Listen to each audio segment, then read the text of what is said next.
इस क्लास में हम लोग देखने वाले हैं अल्कोहल का उपयोग, यूज ऑफ अल्कोहल। हमारे पास एथिल अल्कोहल और मेथिल अल्कोहल काफ़ी इंपॉर्टेंट अल्कोहल है, दैनिक जीवन में इसका बहुत ज़्यादा यूज होता है। तो हम ये दोनों को ही देखेंगे और जो भी अल्कोहल है लगभग ये दोनों के सिमिलर ही होते हैं, यूज में लगभग सिमिलर है।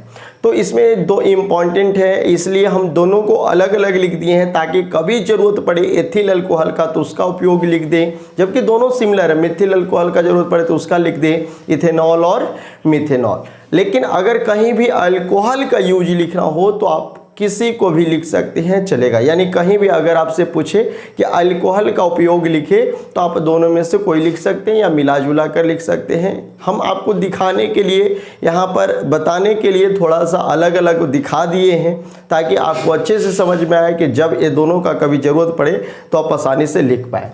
तो बाबू यहाँ पर आपको दिखाई दे रहा है टॉपिक अल्कोहल का उपयोग, जिसमें दो इंपॉर्टेंट अल्कोहल है हमारे पास, मेथिल अल्कोहल जिसको हम लोग कहते हैं मिथेनॉल और एथिल अल्कोहल जिसको हम लोग कहते हैं इथेनॉल। तो दोनों को अल्कोहल को हम लोग अलग अलग लिख दिए हैं ताकि ये दोनों हमको बहुत ज़्यादा कहीं कहीं टॉपिक मिलता है तो पूछता भी क्वेश्चन है, तो इसलिए हम दोनों को अलग लिख दिए। लेकिन अगर कहीं भी अल्कोहल का उपयोग लिखना हो तो आप दोनों को मिलाकर लिख सकते हैं, कोई बात नहीं।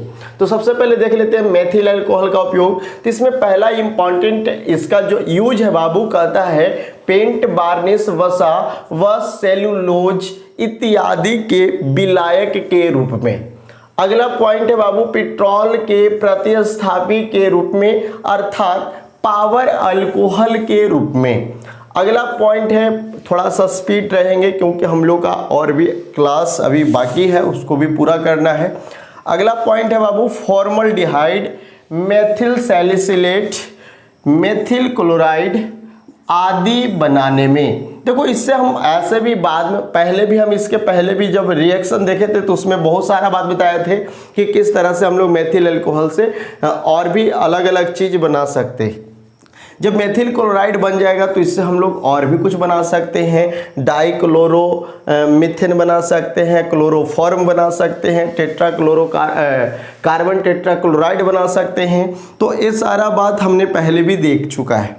अगला पॉइंट है बाबू इथाइल अल्कोहल के पेय पदार्थों के अयोग्य बनाने में, यानी उसके योग्य बनाने में, अर्थात मेथिलीकृत स्प्रिट बनाने में। अगला पॉइंट है बाबू एंटी फ्रीज के रूप में, एंटी फ्रीज के रूप में। तो ये हमारा मिथाइल अल्कोहल का उपयोग। आप इसको चाहे तो स्क्रीनशॉट या आप अपने कॉपी में इसको नोट कर लें, ये मेथिल अल्कोहल का उपयोग है। अगर कहीं आपसे मेथिल अल्कोहल का उपयोग पूछता है तो आप इसको याद कर ले, इसको लिख दीजिएगा। इधर है बाबू इथाइल अल्कोहल यानी इथेनॉल का उपयोग। इथेनॉल जो सबसे ज़्यादा इम्पॉर्टेंट है हमारे दैनिक जीवन में, सबसे ज़्यादा यूज होने वाला अल्कोहल है, तो इसके बारे में हमको विशेष ध्यान रखना है। पहला पॉइंट है बाबू इथेनॉल का उपयोग जो होता है पेय के रूप में, यानी पेय पदार्थ कह सकते हैं, पेय पदार्थ के रूप में, अर्थात शराब बनाने में।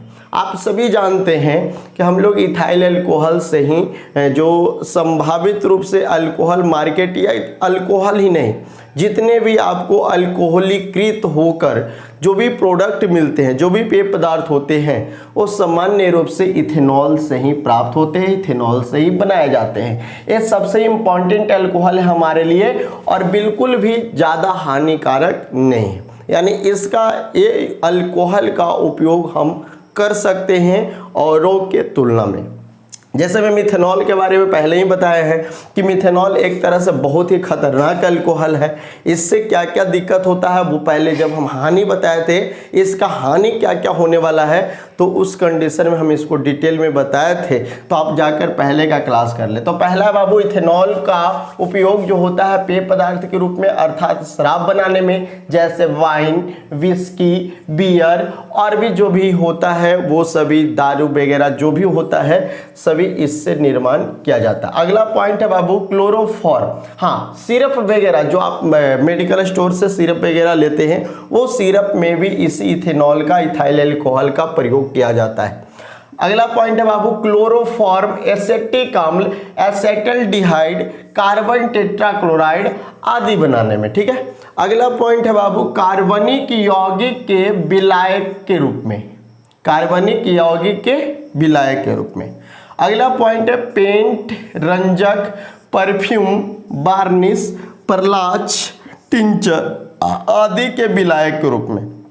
अगला पॉइंट है पावर स्प्रिट को बनाने में।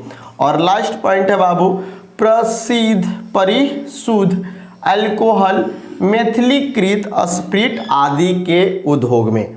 तो आप देख सकते हैं कि दोनों अल्कोहल का जो यूज है बाबू लगभग सिमिलर है, दोनों का एक दूसरे से कॉमन है।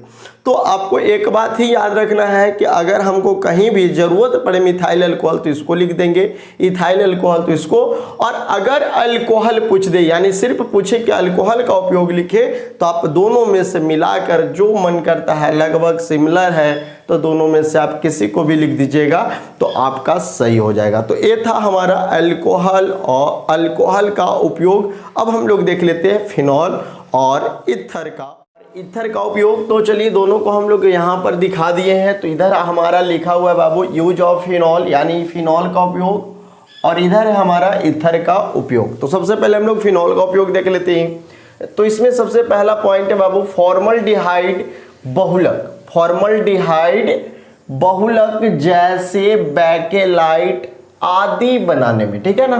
तो इसको आप अच्छे से अपने कॉपी में जरूर नोट कर लें। सेकंड बहुत ही इंपॉर्टेंट पॉइंट है, इसका जो उपयोग होता है ड्रग्स बनाने में। कैसा ड्रग्स? तो एसिपिरिन, सैलोल, फेनासिटीन जैसे ड्रग्स आदि बनाने में। अगला पॉइंट है बाबू स्याही के संरक्षक के रूप में। नेक्स्ट पॉइंट है पिक्रिक एसिड, पिक्रिक अम्ल जैसे विस्फोटक के रूप में। नेक्स्ट पॉइंट है रेशम तथा ऊन को रंगने में रंजक के रूप में। अगला पॉइंट है बाबू फेनोफ्थलीन जैसे सूचक को बनाने में। इससे हम लोग अम्ल क्षार के संगठित को पता कर पाते हैं, अम्ल क्षार के व्यवस्थित रूप को पता कर पाते हैं। अगला पॉइंट है बाबू नायलॉन आदि के निर्माण में। तो ये था हमारा फिनॉल का उपयोग। अब हम लोग देख लेते हैं ईथर का उपयोग। तो इस साइड हम लोग ईथर का उपयोग दिखा रहे हैं। तो यूज ऑफ ईथर, ईथर का उपयोग। पहला पॉइंट है बाबू तेल, वसा, मोम, रेजिन, गोंद आदि बनाने में। ठीक है, आदि के निर्माण में। अगला पॉइंट है ईथर व अल्कोहल, ईथर और अल्कोहल का मिश्रण नेटेलाइट के नाम से पेट्रोल के प्रतिस्थापक के रूप में, नेटेलाइट नामक एक पेट्रोल प्रतिस्थापक तैयार किया जाता है। तो इसमें भी हम लोग किसका उपयोग करते हैं? ईथर और साथ में अल्कोहल का, ये दोनों का मिश्रण होता है तब जाकर ये नेटेलाइट तैयार होता है।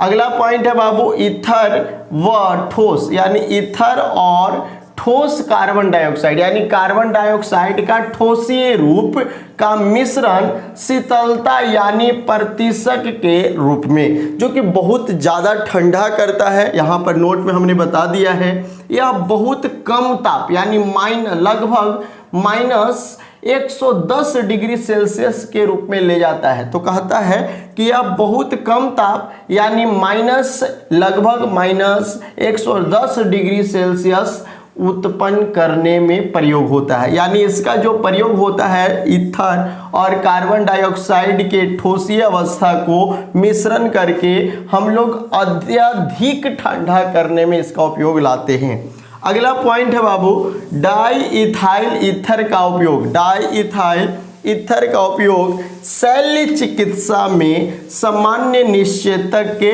रूप में। लेकिन यहाँ पर अब हमको एक बात ध्यान देना होगा, यहाँ पर ध्यान इस बात का देना है क्योंकि अब हमारे पास इतने अच्छे तरह के अलग अलग और भी बहुत तरह के निश्चेतक आ गए हैं, जिसके कारण अब इसका उपयोग बहुत ही कम होता है। इसका उपयोग अब न के बराबर होता है क्योंकि इससे भी उत्तम निश्चेतक मार्केट में आ चुका है, यानी इससे भी बढ़िया आ चुका है। लास्ट पॉइंट है बाबू एंटी फ्रीज के रूप में। तो चलो सबसे पहले आप दोनों का स्क्रीनशॉट ले लो और लेकर आप अपने कॉपी में नोट कर लो। तो बाबू इसमें हम लोग देख लिए फिनॉल और ईथर का उपयोग। इससे पहले हम लोग देखे थे अल्कोहल का उपयोग। अल्कोहल में भी अगर हम लोग को स्पेशली पूछेगा कि मिथाइल अल्कोहल का उपयोग क्या है और इथाइल अल्कोहल का उपयोग क्या है, तो दोनों को हम लोग अलग लिख देंगे। अगर हमको अल्कोहल का पूछे तो कॉमन है, दोनों सिमिलर है, दोनों को मिलाकर लिख देंगे तो हमारा यहाँ पर कंप्लीट हो जाएगा। यानी इस वीडियो में हम लोग कंप्लीट किए बाबू अल्कोहल, फिनॉल और ईथर का उपयोग। तो इसके साथ हम लोग इसको समाप्त करते हैं और इसके साथ जो टॉपिक और हम लोग का क्वेश्चन आंसर से रिलेटेड है उसको हम लोग अगले क्लास में करते हैं। और अगले क्लास में हम लोग अगला चैप्टर भी शुरू करेंगे, साथ में फिजिकल का भी क्लास अगले क्लास यानी एक क्लास बाद हम लोग शुरू करने वाले हैं।